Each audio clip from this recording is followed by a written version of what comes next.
The racist, corrupt cops laughed out loud at the black woman in court, but one phone call she made destroyed their careers in seconds. What she did, and who she really was, left the entire room frozen. They weren't even trying to hide it. The laughter. The smirks. The way they leaned back in their chairs like kings in a courtroom they believed they owned. They looked at her like she was trash they forgot to take out. She stood on the witness stand, silent but unwavering, as their mocking echoed off the marble walls like bullets disguised as jokes. It was supposed to be a hearing, a place of justice, but in that room, it was just a stage where powerful white men laughed at the dignity of a black woman, daring her to speak, daring her to resist. And when she did, they chuckled like it was the punchline of a cruel joke. Before we begin, we want to speak directly to every black viewer watching this video. Here at Plow of Twist, we stand firmly against racism in all its forms. We believe in justice, in truth, and in the power of storytelling to bring light where darkness hides. If you've ever felt silenced, underestimated, or disrespected, know this: your voice matters, your story matters, and we see you. Now, sit back and get ready for a powerful ride. Don't forget to subscribe to the channel and hit that like button, because this story is one you'll never forget. Ayanna Thomas never wanted to be seen. Not like this. Not under courtroom lights that felt more like interrogation lamps, surrounded by men who watched her every move with amusement, judgment, and thinly veiled disdain. But to understand why she stood there that day, with her calm gaze fixed on people who thought they held her fate in their hands, you need to understand everything that came before it, who she was, how she lived, and how this place, this moment, was never meant to be the end of her story, but the beginning of theirs. The beginning of their fall. Ayanna had always been meticulous. Whether it was balancing spreadsheets at her part-time accounting job or organizing files during her internship at a civil rights nonprofit, she had a methodical way of moving through the world. A calmness that was often mistaken for weakness. She had learned early that speaking too loud, asking too many questions, or even walking too confidently in certain neighborhoods in Charlotte, North Carolina, could make her a target. And Ayanna was tired of being a target. So she became a mirror. A reflection of what people wanted to see. Soft-spoken, deliberate, polite to a fault. It made her invisible in the ways that mattered. And when she needed to move quietly through dangerous systems, invisibility became power. She grew up in the Beatties Ford corridor, a tight-knit yet overlooked part of the city. Her mother, Rochelle, had raised her and her two younger brothers alone after their father was taken by cancer when Ayanna was just 10. Rochelle was fire. She worked double shifts at the hospital, attended community meetings in the evenings, and somehow still made it to every school play, every spelling bee, every college application deadline. Ayanna grew up believing in dignity, in work, and in silence as a form of survival. Her mother never cried in front of them, not even when eviction notices came or when one of her sons got suspended from school for things that white boys never even got questioned for. Rochelle carried her pain like it was a suitcase, tightly zipped and always in her hand. Ayanna was the quiet sibling. While her brothers, Terrell and Malik, were loud, brilliant, and often angry, Ayanna listened. Observed. She knew how to read a room before she stepped into it. Knew when to speak, and more importantly, when not to. In school, she was the kind of student teachers described as well-behaved. Always prepared, always respectful. They didn't know about the nights she stayed up helping her mom sort through medical bills or the mornings she walked her brothers to school before catching the bus across town to the better district. When she was 17, something happened that shifted the way she saw the world forever. Malik, the youngest, just 14 at the time, was walking home with a bag of Skittles and a soda. He never made it home. Two off-duty officers claimed he looked suspicious near a local store that had recently been robbed. No weapon, no stolen goods. Just Malik, black and breathing. By the time Ayanna got to the hospital, he was handcuffed to a bed with a broken jaw and a fractured rib. The charges were dropped a month later due to lack of evidence, but the scar remained, on his face and in their lives. That was the first time Ayanna ever spoke at a rally. Her voice trembled, but her message was clear: we don't want revenge. We want accountability. It was also the first time she felt the true weight of silence from those in power. The officers involved returned to duty. Malik never fully recovered, physically, emotionally, or academically. He dropped out of school at 16. Started hanging with the wrong crowd. The system chewed him up in slow motion, and Ayanna watched helplessly as her family unraveled.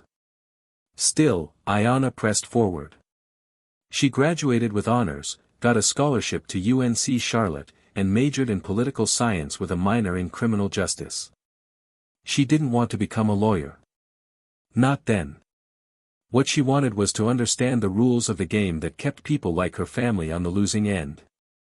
She interned for community organizers, shadowed public defenders, volunteered for wrongful conviction nonprofits. Every paper she wrote, every conversation she had, was building something inside her, a slow, careful storm. After college, she worked for a civil rights watchdog group, low pay, long hours, and endless frustration.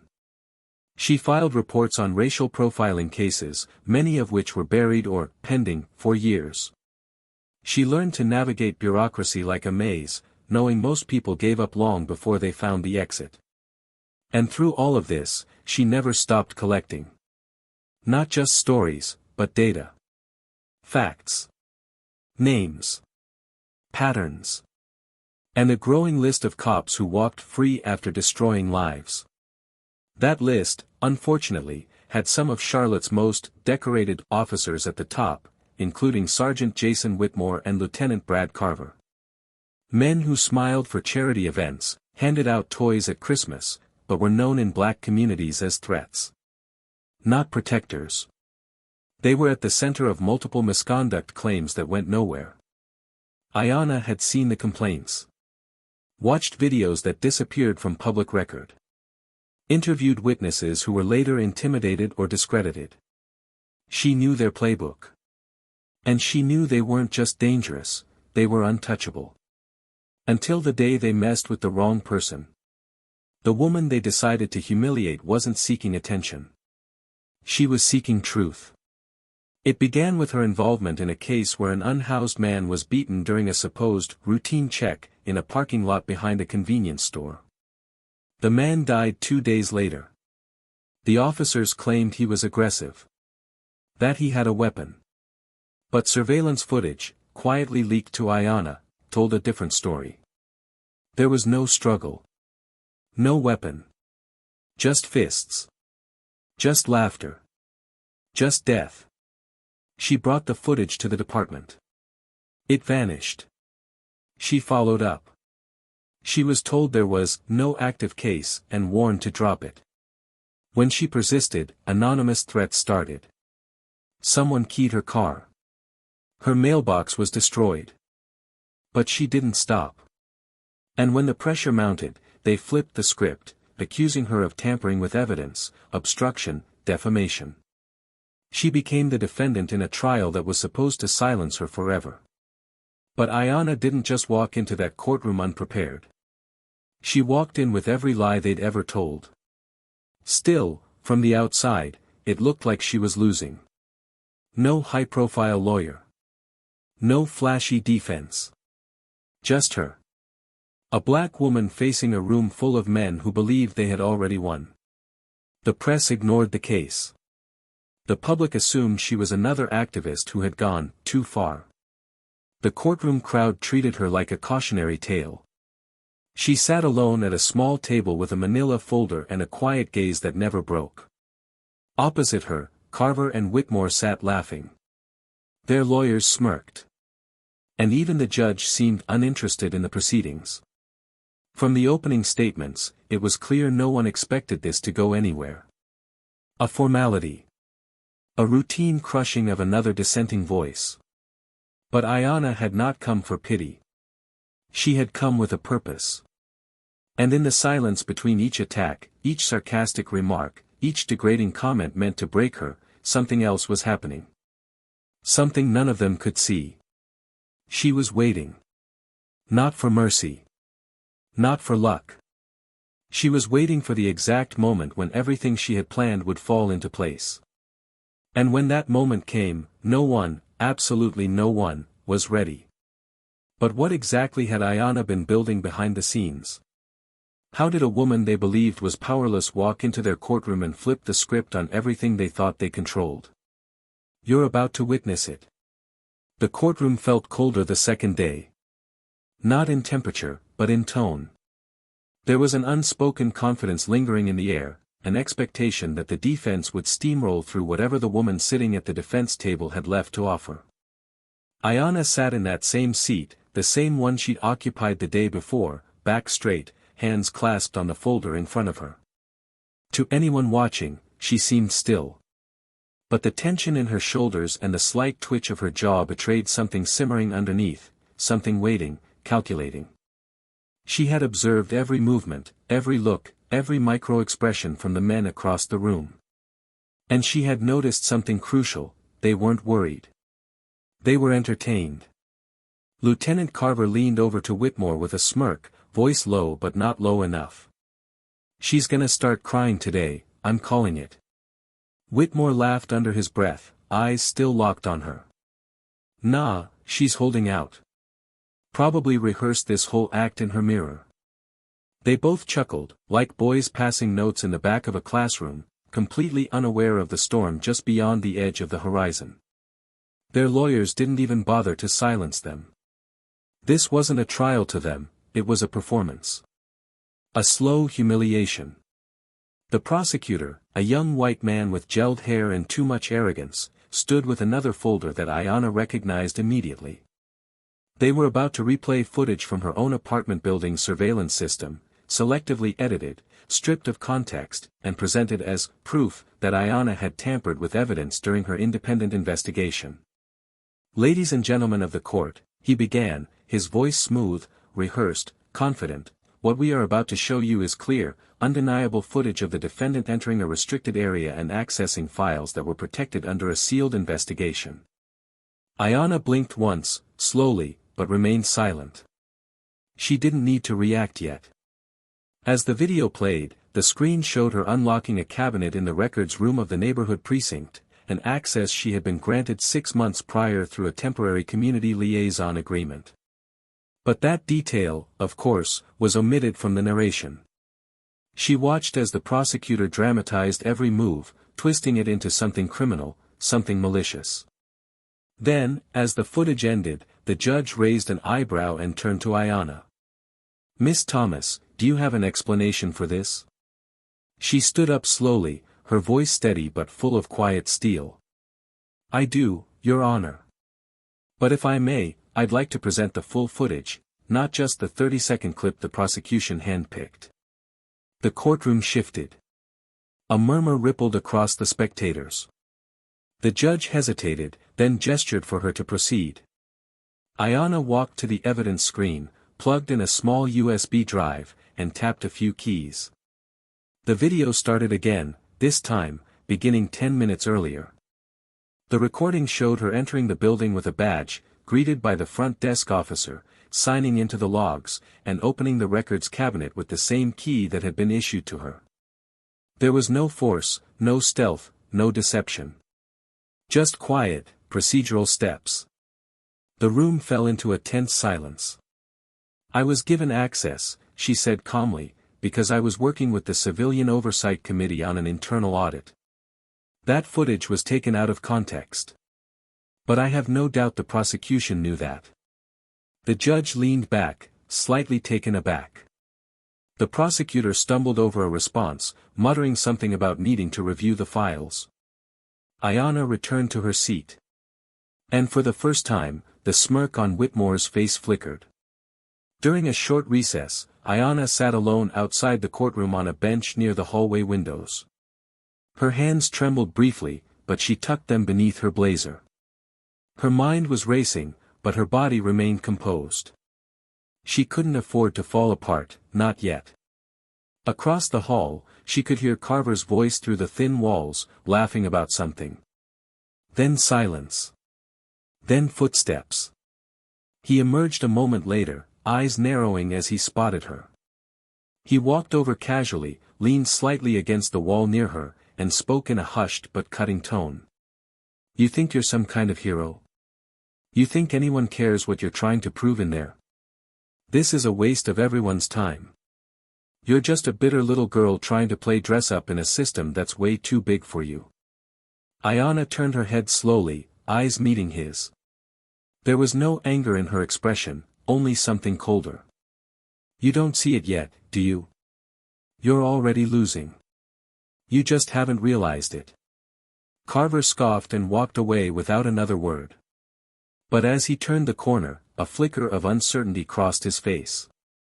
And Ayanna, for the first time in hours, allowed herself a small, almost imperceptible smile.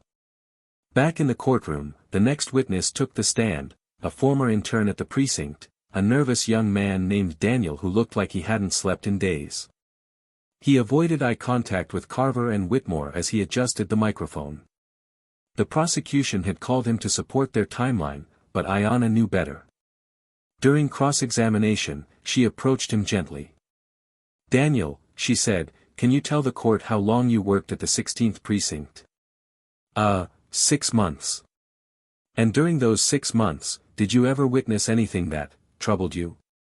The prosecutor objected. "Relevance, Your Honor." "I'm establishing credibility," Ayanna responded. The judge allowed it. Daniel hesitated. Then, quietly, he said, "Yes." She nodded slowly. "What did you see, Daniel?" I saw files disappear. I saw officers, they'd change incident reports. People would come in to file complaints, and those complaints would get lost. Or they'd be rewritten. Did you ever see these officers, Lieutenant Carver or Sergeant Whitmore, engage in this behavior?" Daniel swallowed hard. "Yes. I did." The silence that followed his answer was suffocating. Ayanna stepped back, nodded at him respectfully, and said, "Thank you for telling the truth." That moment shifted something in the courtroom. It was small, but it was there. The weight of her words, the courage of a young man who had everything to lose, began to create cracks in the foundation of the lie the defense had spent years building. After the session ended, Ayanna stayed behind, packing her files with deliberate slowness. One of the court officers approached her discreetly, an older black man with tired eyes. "You're not like the rest," he said softly. "They thought you'd fold. But you're still here." She looked up at him, unsure whether to respond. "You be careful," he added. "They've buried a lot of people in that room. Don't let them bury you." She nodded in silence. Later that night, in her small apartment surrounded by folders, flash drives, and handwritten notes, Ayanna sat by the window, phone in hand. She scrolled past messages from activists, community members, even a few distant family members she hadn't heard from in years. Everyone had an opinion. Everyone wanted an update. But she knew she couldn't share anything, not yet. She glanced at a name saved in her contacts, her finger hovering above the screen.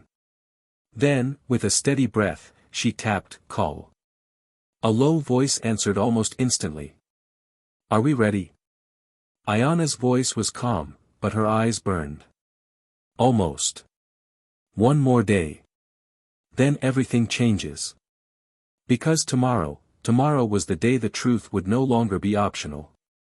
And what Ayanna had in her possession wasn't just a strategy, it was something that would bring the entire courtroom to its knees. The question was, would they realize it in time? Or would it be too late? The courtroom felt heavier than usual. Not louder. Not more chaotic. Just heavier, like the very walls were bracing for something none of them understood.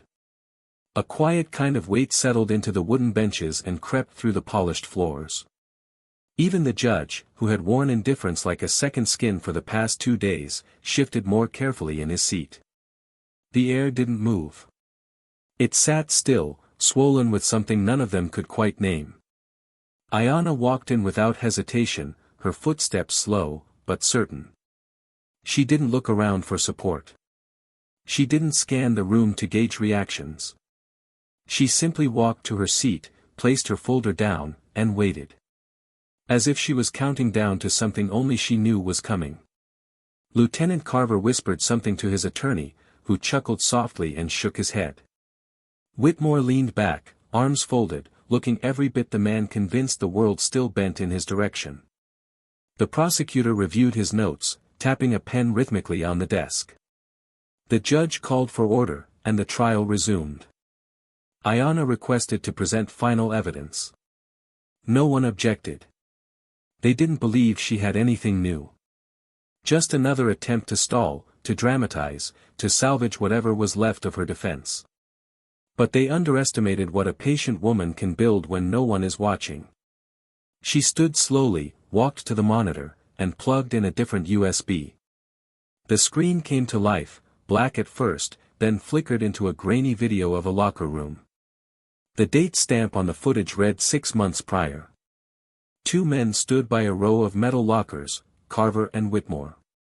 Their uniforms hung loosely as they talked in low tones. The audio was slightly distorted, but clear enough to hear every word. Ayanna didn't look at the screen. She watched them instead, watched their eyes, their posture, the way Whitmore's smirk faded by the 3rd sentence. On the footage, Carver laughed and slapped a locker. "You see that tape from the Jefferson kid? Man, I thought for sure that little punk was dead." Whitmore snorted. "He was. For a minute. Dumbass paramedic brought him back." They both laughed. Carver leaned in, lowering his voice, but not enough to escape the mic's reach. "Did you delete the footage from the South Cam?" "Of course. And I rewrote the report. Said he lunged at us." "Perfect. That's how you make garbage disappear." The room fell into complete silence. No shuffling papers. No coughing. No nervous laughter. Just silence. The judge straightened.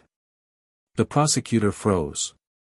Ayanna stepped aside and let the video continue. More clips followed. Conversations in squad cars. Casual boasts of bending laws.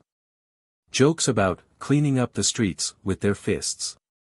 Mentions of undocumented stops. Names. Dates. Voices of men who never thought they'd be heard. Until now. Whitmore stood up suddenly. "This is illegal. This footage this is a violation of privacy, Your Honor, she can't use this." The judge didn't move. His eyes were locked on the screen.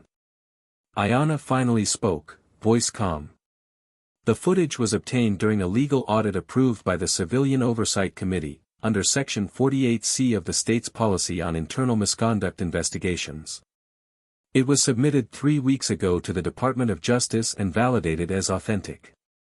Whitmore's lawyer stood, stumbling through objections that lacked structure or confidence.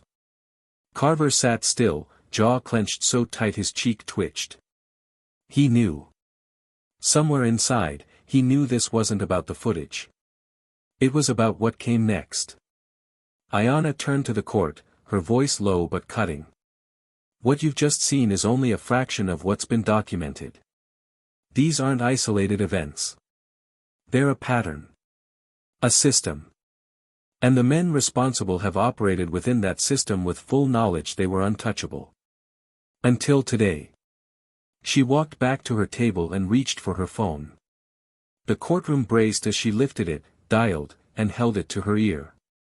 She didn't speak for a moment. Just listened. Then she nodded. "Yes. It's time." She placed the phone down, calm as ever. Seconds later, the doors at the back of the courtroom opened. 3 federal agents stepped in, followed by 2 representatives from the Department of Justice. One of them handed the judge a sealed folder. He opened it, scanned the contents, and looked up, his face pale. "Sergeant Jason Whitmore and Lieutenant Bradley Carver," the judge said, voice steadier than expected, by order of the United States Department of Justice, you are hereby remanded into federal custody pending a formal investigation into civil rights violations, obstruction of justice, and criminal conspiracy. Whitmore started yelling. No. No, this isn't, this can't be, this is political. Carver stood slowly, fists clenched, but he didn't speak. As the agents moved in, their badges gleaming under the lights, the courtroom finally understood who Ayanna was. Not just a woman trying to clear her name. Not just another voice drowned out by the system. She had never been the defendant. She had been the storm. The agents handcuffed Whitmore first. He resisted, briefly, then stopped. His eyes darted around, looking for someone to defend him. No one did. Carver didn't resist at all. He looked at Ayanna, as if seeing her for the first time. His voice cracked. You set this up. Ayanna met his gaze, unmoved. No. You did.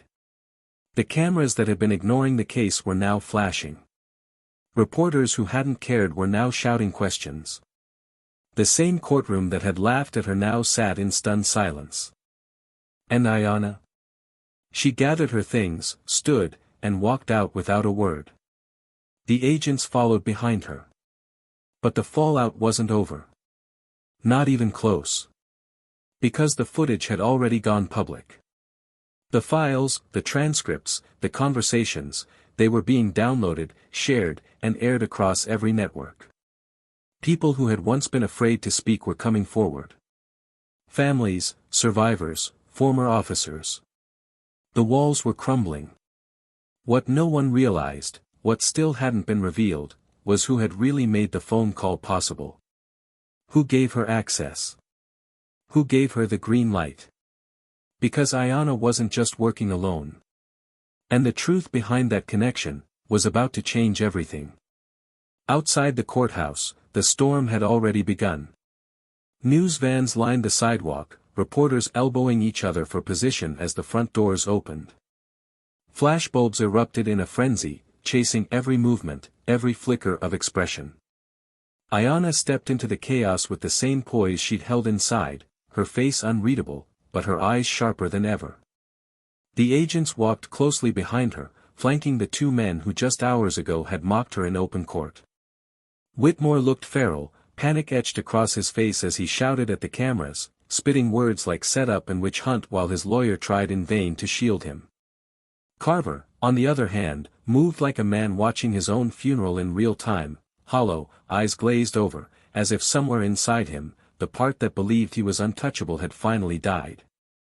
Ayanna didn't speak to the press. She didn't need to. The footage was speaking for her, broadcasting across the country with every passing minute. Social media had exploded. Names were trending. News anchors were scrambling for context, replaying courtroom clips alongside community testimonies that were now surfacing in waves. For years, people had whispered about these men.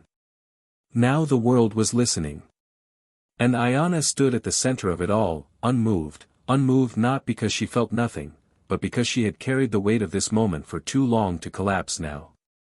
Inside a quiet federal office 2 hours later, Ayanna sat across from Deputy Attorney General Claudia Everett, a sharp, composed black woman in her 50s whose presence radiated both elegance and authority. She placed a hand gently over Ayanna's and gave her a long look, the kind of look only another black woman who survived the fire can give. You did what we couldn't. What no one else had the patience, the strength, or the access to do. You understand that, don't you? Ayanna nodded slowly, not in pride, but in exhaustion.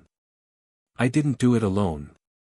Claudia smiled, warm but brief. No one ever does. But you walked into the belly of that beast. You let them underestimate you, humiliate you, thinking you were cornered, and the whole time, you were building your moment. Ayanna's voice was soft, but steady. I had to make sure it stuck. I couldn't just expose them. I needed them to fall, publicly. Completely. Claudia leaned back, folded her hands, then spoke with the kind of weight that made the air around her feel still. They're going to lose everything. But this doesn't end here. You know that. There's a system that allowed them to rise, to operate, to silence others like you. This is just the beginning. Ayanna nodded again. I know. That's why I'm staying in it. I'm not walking away. Back at the precinct, the shockwaves were tearing through the chain of command. Officers who had once toasted beers with Whitmore and Carver were now deleting messages and distancing themselves. A few had already been called in for questioning. Others were voluntarily resigning before subpoenas could reach them. The press was camped outside, and civilians had gathered in protest, holding signs with photos of loved ones who had been brutalized, ignored, or falsely charged. The city was waking up. Meanwhile, Ayanna sat with her younger brother Terrell in a quiet cafe just before sunset. It was the first moment of peace in days. He hadn't spoken much at first. Just looked at her. Studied her. Then, finally, he exhaled and broke the silence. You really did it, huh? Ayanna stirred her tea without looking up. Not yet. But I hit the first domino. He chuckled, though there was a tremble behind it. I kept thinking about Malik today. What he would have said. I think he would have called you crazy, but proud. Real proud. Ayanna's hand paused mid-stir. Her voice barely came out. I see him every time I close my eyes. That night at the hospital, he kept saying he couldn't breathe. And they still had him cuffed. Like he was a threat. Terrell reached across the table and took her hand. They're never gonna see us as victims, sis. Not unless we bleed on camera. And even then, they ask what we did to deserve it. She nodded, eyes glistening. That's why I couldn't stop. I needed people to see what was behind the badge. The reports. The smiles at community barbecues. I needed them to see the rot. As they sat in that moment, Ayanna's phone buzzed. A message from Claudia Everett, we're going public tonight. National broadcast. They want you in the studio. Terrell looked at her. You ready for that kind of spotlight? Ayanna glanced at the screen, then at him. I was never doing this for attention. But if my voice is the only thing they'll listen to now, then I'm going to use every second of it. Later that evening, Ayanna sat in the sleek, sterile set of a national news studio. Lights overhead. A host with a polished smile and questions carefully worded to seem neutral. Miss Thomas, many people are calling you a hero. Others say you took justice into your own hands. How do you respond to that? Ayanna met the host's gaze, calm. I didn't take anything. I gave the system a mirror. And it didn't like what it saw. The host nodded, slightly unsettled. And what would you say to people who think you baited those officers? That you walked in knowing how to provoke them? Ayanna's jaw tensed, but her voice remained even. I didn't provoke them. I existed. And they responded the way they always have, without accountability. The only difference this time, was that someone was watching. The interview went viral before it even finished airing. Her words echoed through the internet, clipped and shared, dissected and debated. Ayanna Thomas became not just a name, but a catalyst. Civil rights groups reached out. Legal experts published articles on her methods. Critics tried to poke holes, but the evidence was too clean, too brutal, too undeniable. The DOJ released a formal statement confirming a multi-agency investigation into the Charlotte Police Department's history of misconduct, citing systemic failures, falsified records, and a pattern of racial bias going back decades. But what none of them expected was what came next. The man Ayanna had called that day, the one who picked up after the trial, who triggered the federal agent's arrival, was not just an ally in government. He was someone who had once stood across from her mother on the steps of the same courthouse, during a civil rights rally in the early 90s. A young lawyer back then. One of the few who stayed when the cameras left.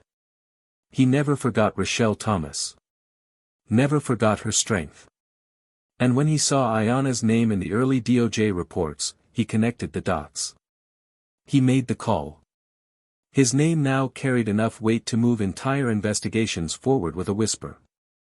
Ayanna hadn't asked him for favors. She'd earned every inch of ground herself. But when she said she didn't do it alone, she meant it. The truth had its own army. Quiet. Patient. Waiting for someone brave enough to light the first match. And Ayanna? She didn't just light it. She burned down everything they thought was safe. As the second week unfolded, more officers came forward. Anonymous tips flooded hotlines. Bodycam footage that had been lost reappeared. Retired judges were questioned. Promotions were suspended. A high-ranking official within the department resigned unexpectedly, citing personal reasons. But inside circles knew better, his signature was on too many buried complaints. Back in her apartment, Ayanna sat with her laptop open, watching a live feed of a city she once feared would never change. And now, that city was listening. That city was shifting. She didn't smile. Not yet. The cost had been too high. Malik's face still haunted her in quiet moments. But in his memory, in her mother's fire, in every voice that had been silenced, she found strength. There was more work to do. A long road ahead. But tomorrow, for the first time in a long time, would not belong to the ones who believed they could erase her. Tomorrow belonged to her. In the days that followed the arrests, Charlotte didn't return to normal, it reshaped itself. The streets were louder, yes, filled with protesters, camera crews, and voices that had been quiet for far too long. But beneath that volume was something deeper, reckoning. At City Hall, internal committees that had once operated as ceremonial checkboxes were now under fire. The mayor held press conferences nearly every evening, always flanked by city officials who chose their words carefully, walking the line between accountability and damage control. The Department of Justice's investigation had broadened to include a full audit of all police reports over the last 10 years filed under Carver and Whitmore's command. Hundreds of cases were pulled from archives, and for each one, there were families, some who had never gotten a call back, some who had buried loved ones without answers, now sitting across from federal agents asking them to speak again, only this time with someone actually listening. Ayanna kept her distance from the noise, not out of fear or weariness, but because she understood something the public didn't.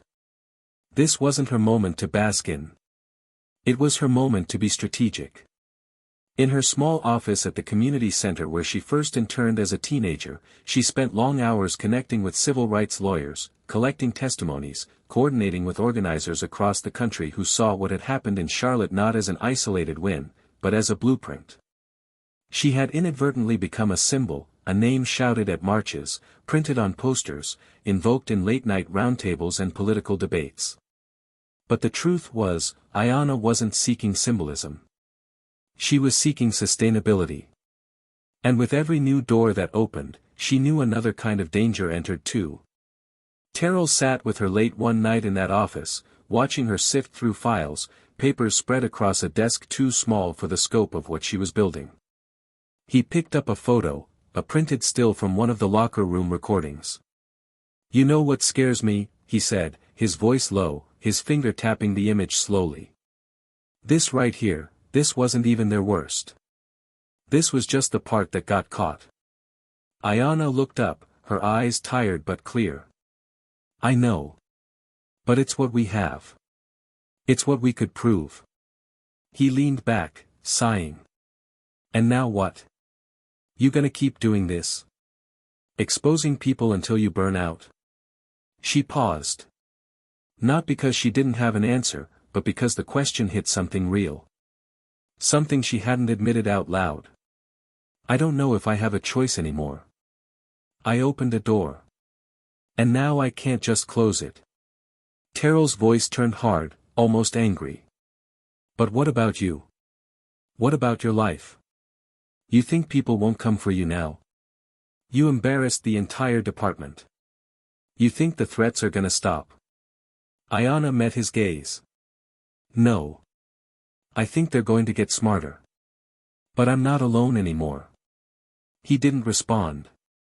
He just looked at her, a mix of pride and fear etched across his face. Then finally, he said, just promise me, don't let them turn you into what you're fighting. And that was the dilemma Ayanna was beginning to feel creep in, quietly, subtly, like a shadow at the edge of every choice. Because power, even when used to dismantle systems, always risks becoming a system itself. Every media invitation, every offer from political groups, every attempt to turn her into a movement rather than a person, it all came with an undercurrent of expectation. And that expectation was a weight. One that didn't care if it crushed her as long as the message looked good. At a closed-door strategy meeting with the DOJ and civil rights leaders, Ayanna found herself at the center of a debate. Some wanted her to testify before Congress. Others wanted her to help spearhead a national task force on police accountability.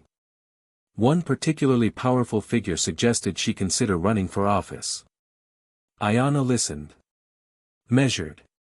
And then asked one simple question: if I say no, does any of this still matter? The room fell quiet. Not because they disagreed. But because they all knew the answer. Ayanna wasn't just a name anymore. She was leverage. And whether she wanted it or not, people were already building their own stories around her. Stories she had no control over. Back home, Rochelle watched the news in silence most nights. She never commented much, but every time Ayanna visited, she'd squeeze her hand a little tighter, hold her a little longer, like she knew the world was asking more from her daughter than anyone should ever have to give. One night, while folding laundry, Rochelle spoke without looking up. You know I'm proud of you, baby. But don't forget, sometimes the fight ain't always loud. Sometimes it's just waking up and still believing in good when the world gives you every reason not to. Ayanna sat beside her, folding towels, letting those words settle in her bones. I just want it to mean something. All of it. Malik. The people they hurt. The silence we've lived in for so long. Rochelle nodded slowly. It does. But not everything that means something makes headlines. Meanwhile, the legal process moved forward. Carver and Whitmore were denied bail. Their lawyers attempted to delay proceedings, citing media bias and psychological distress caused by Ayanna's public exposure. It didn't work. More officers were indicted. A full-scale reshuffling of the department leadership was underway. Internal Affairs released a damning report that confirmed a culture of misconduct stretching back 2 decades. Retired officers were named. Some offered to testify. Others disappeared from public life entirely. But with every win, Ayanna felt the edges of something else. Not defeat, but fatigue. A kind that went deeper than exhaustion. A kind of soul weariness that came from knowing you were carrying more than just your own story. She found herself waking in the middle of the night, not from nightmares, but from the weight of everything she hadn't said. Every survivor who thanked her. Every family member who sent letters. Every young girl who looked at her like she was some kind of superhero. And she wanted to be that for them. But she also just wanted to be. The dilemma grew louder when a political group approached her with a proposal to endorse legislation bearing her name. The Thomas Act, they called it. Sweeping reforms on body cams, officer conduct, civilian review boards. On paper, it was everything she had fought for. But buried in the fine print were loopholes, compromises that would get the bill before it ever had a chance to do real damage to the system. They offered her a seat at the table. A public ceremony. A chance to become legacy. She declined. And when the media asked why, her answer was simple. I'm not here to be a name on paper. I'm here to build pressure. And you can't do that from a place that asks you to be polite. That statement stirred controversy. Some accused her of being ungrateful. Others said she was too radical. A few even tried to spin her story into a cautionary tale about activists who lose perspective. But Ayanna didn't flinch. Because what she understood, what the system never counted on, was that she never needed permission to do what she was doing. She only needed the truth. And the truth, once freed, doesn't go back into hiding. But she also knew the cost. One evening, after an interview, she sat in her car outside a grocery store, just staring at the wheel. Her phone buzzed with another request for a speaking engagement. She didn't answer. She just sat there, breathing. Alone, with the quiet, with the weight. And for the first time in weeks, she allowed herself to cry. Not because she was breaking, but because she was finally letting herself feel everything she had been carrying. The tears weren't weakness.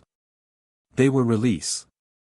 They were the sound of a woman who had taken down giants, who had broken silence, and who, in the stillness of that moment, remembered that justice isn't just about what you fight against. It's also about what you choose to fight for next. The following week unfolded with a quiet, tense rhythm. The kind of rhythm that settles in after the shouting fades and the cameras drift away in search of the next headline. Ayanna walked through the world differently now, not because she had changed, but because everything around her had. People stared longer.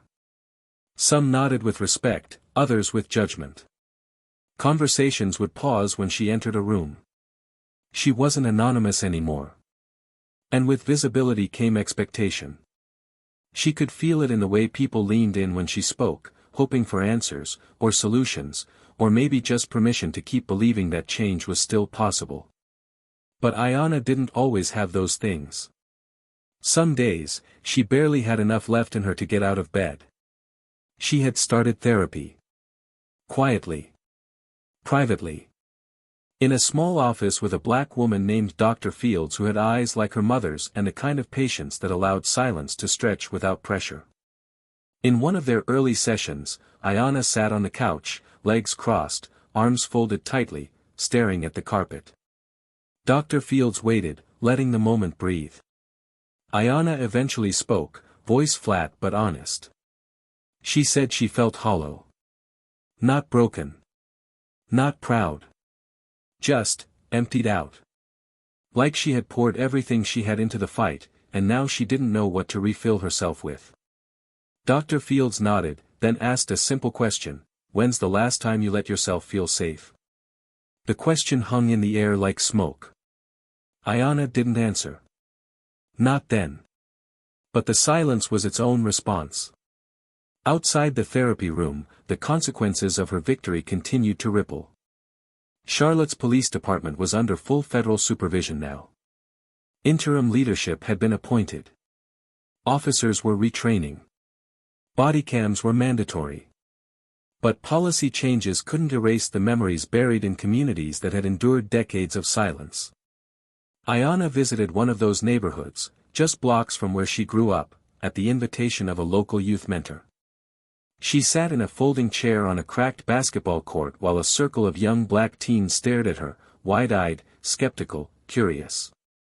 One of them, a tall boy with braids and sharp eyes, leaned forward and asked, "So what happens now? They gone for good?" Ayanna looked at him carefully before answering. Some of them, yes. Others might try to come back in different ways. Systems don't vanish overnight. But they've been exposed. And exposure makes it harder to hide. Another boy, smaller, arms crossed tightly, muttered, "Feels like it don't matter. We still gonna get stopped. Still gotta watch how we move." Ayanna nodded. "I won't lie to you. Some things might not change as fast as we want. But now there's a crack in the wall. And once something cracks, it keeps breaking." They kept asking questions. About justice. About retaliation. About hope. Ayanna didn't have perfect answers. But she told them the truth. That the work was long, slow, often thankless. That the wins are rare and hard-earned. That sometimes, change doesn't come like thunder, it creeps in like water through stone. And that even when it feels invisible, it's moving. After the session, the mentor walked her back to her car. She was quiet for a moment, then said, "They need to see you. Not the version on TV. The real one. The one who doubts. The one who fights anyway. Ayanna smiled faintly. That's the only one I've ever been. As she drove home, her phone rang. It was Claudia Everett. Her tone was calm, but Ayanna could hear the tension in it. A new report had surfaced. Internal emails from a former city official who had actively suppressed misconduct records. It implicated more names, judges, board members, even a city councilman. Claudia said, "It's going to get ugly before it gets better." Ayanna replied, "Then we keep digging." But the digging came with a cost. Her inbox flooded with hate mail again. Her number was leaked online. Her apartment was egged one night. Nothing violent. Not yet. But it was enough to remind her that visibility, while powerful, was dangerous. One afternoon, while grocery shopping, she caught a man filming her with his phone. She stared at him until he lowered the camera, then whispered, "You should have stayed quiet." He walked away before she could respond. She told Terrell later that night. He was furious. He wanted to file a report, hire security, even suggested she move in with him. But Ayanna shook her head. "If I run every time someone wants to scare me, I'll never stand still again." He didn't like it. But he understood. Meanwhile, public pressure mounted for Ayanna to take a more official role in the reform movement. Organizations offered her funding. Political groups reached out again. Petitions circulated urging her to accept leadership of a national coalition. But Ayanna hesitated. Not because she lacked the vision. But because she feared being turned into a brand. She didn't want her name attached to empty speeches and shallow victories. She wanted structure. Permanence. Something that would outlive her. She called a private meeting with a group of trusted organizers, lawyers, and survivors. Around the table were people who had lost siblings, spouses, children to police violence. People who had fought in courtrooms and on sidewalks for years without cameras. Ayanna spoke plainly. She proposed a foundation, not in her name, but in her brother's. The Malik Initiative. A grassroots legal support network that would train communities on civil rights, provide legal defense for those targeted, and document abuse in real time. The group agreed. Not because of the name, but because they believed her. Because they had watched her walk through fire and still speak with clarity. The paperwork was filed within weeks. Donations flowed in faster than expected. The initiative launched quietly but quickly gained traction. Not because it was flashy. But because it worked. And yet, amidst all this, Ayanna wrestled with her own doubts. Late at night, she would lie awake replaying everything. Not just the trial, but the moment her brother Malik's body had been lowered into the ground. The way no one apologized. The way no one was held accountable. She wondered if her victories now would ever be enough to balance that loss. If they would make him proud. If they would give him peace. One night, she visited his grave. No cameras. No entourage. Just her. She sat in the grass, pulling her knees to her chest, the wind brushing against her cheeks like a whisper. She didn't say much. Just looked at his name on the stone and whispered, "They heard me, Malik. They finally heard us." She stayed until the moon was high. When she got home, there was a letter waiting. No name on the envelope. Just her address, scrawled in tight handwriting.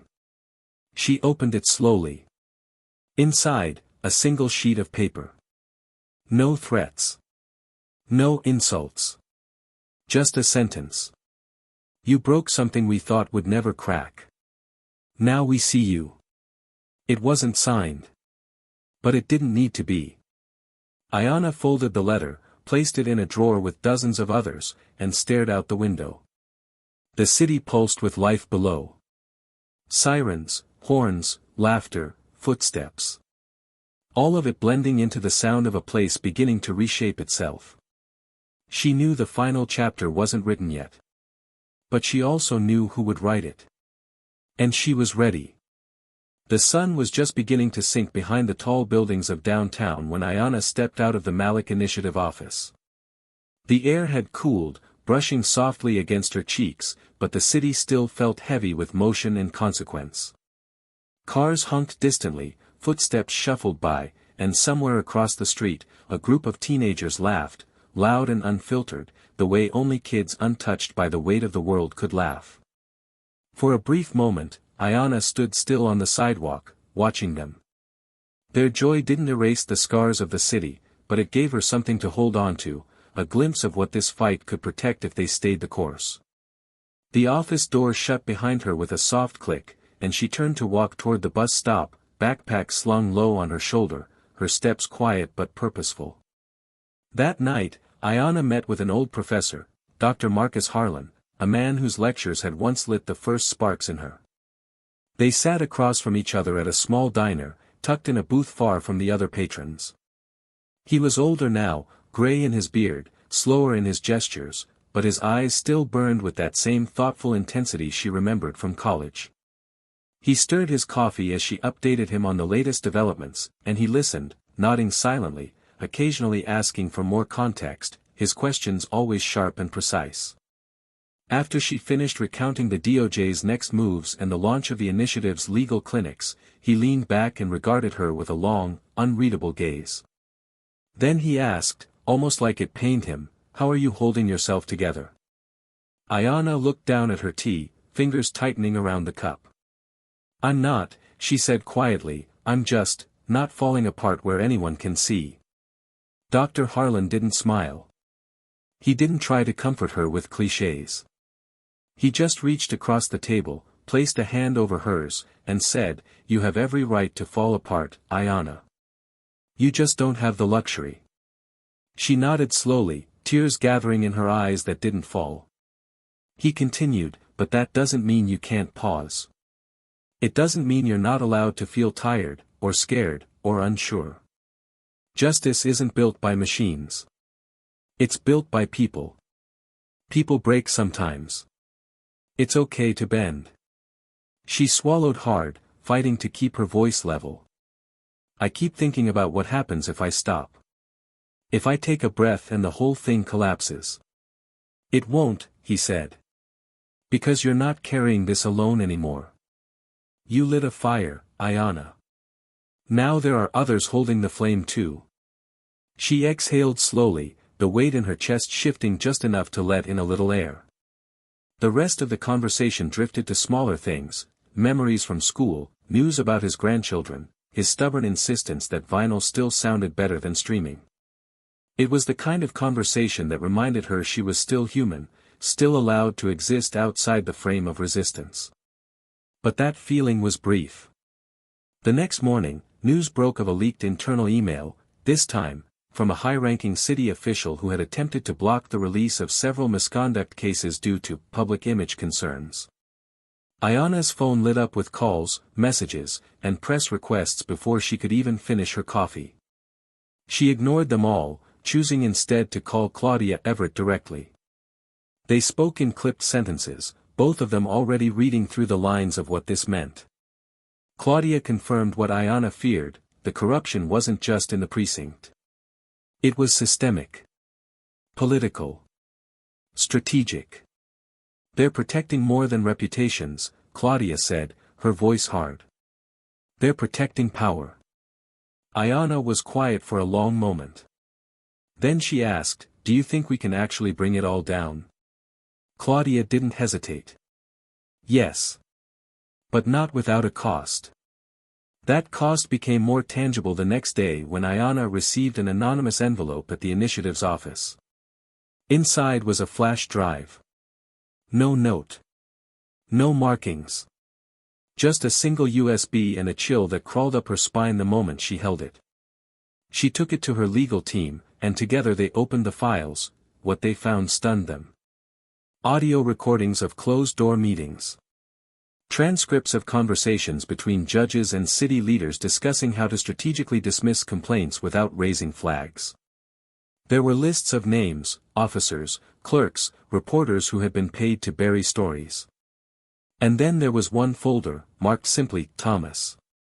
It contained surveillance photos of Ayanna entering her apartment, visiting her mother, sitting in therapy. The implication was clear. They had been watching her closely. Ayanna didn't panic. She didn't run. But something inside her settled into a colder space. A quieter one. One that understood now, fully and without question, that this wasn't just about justice anymore. This was war. And in war, strategy must walk hand in hand with resilience. She held a press conference the following day. Calm, measured, direct. She didn't show the photos. She didn't expose the drive. She only said this: when institutions feel threatened, they will always choose survival over accountability. But we are not asking anymore. We are not knocking. We are coming through the front door. And we're not leaving until it's torn off its hinges.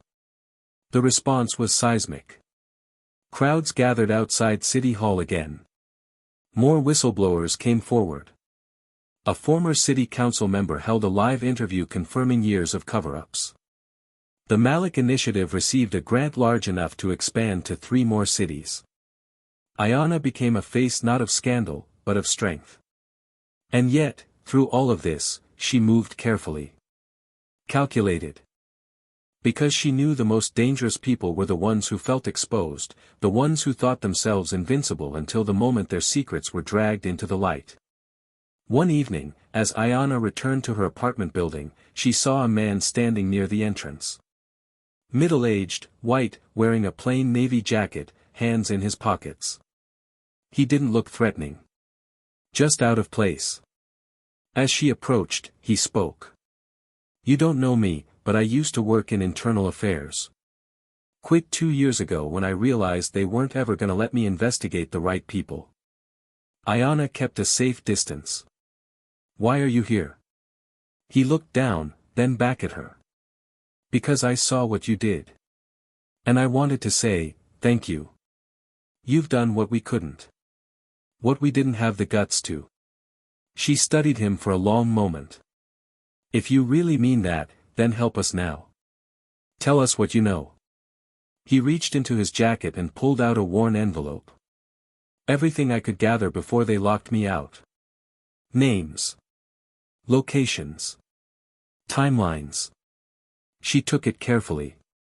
Their eyes met. And without another word, he walked away. Inside her apartment, Ayanna sat on the edge of her bed, envelope in hand, heart thudding. She hadn't asked for this. Not all of it. But she also knew something now she hadn't fully embraced before: they feared her. Not because she was loud. Not because she was angry. But because she was effective. Because she didn't just expose rot, she mapped it. And that kind of truth didn't just threaten careers. It threatened legacies. Later that night, she sat down with her team. Laid out everything. The new names. The new evidence. They didn't ask if she was sure. They only asked, what's next? Ayanna looked at them, her voice steady, her heart full. "We finish what we started." Months passed, and the foundation Ayanna had laid transformed into something unshakable. The Malik Initiative was no longer just a grassroots organization, it had become a national movement. With chapters in 5 major cities, it was helping communities fight back with legal education, rapid response teams, and investigative tools that turned quiet abuse into public accountability. City governments were feeling the pressure. Not because politicians suddenly developed conscience, but because people like Ayanna made inaction impossible. Every time a city tried to silence or delay, they were met with coordinated resistance backed by undeniable truth. Her presence was no longer limited to interviews or courtrooms, it was sewn into policy, echoed in legislation, and held in the hands of thousands who carried her strategy forward. Carver and Whitmore had both been found guilty on multiple federal charges. Sentenced to over 2 decades in federal prison, they watched from behind bars as the same justice system they had manipulated now scrutinized their every past decision. Appeals were filed, but every new piece of evidence made their defense thinner. Publicly, they were disgraced. Privately, they were forgotten. Their families, once proud of their status, now lived in shadows, embarrassed to carry their names.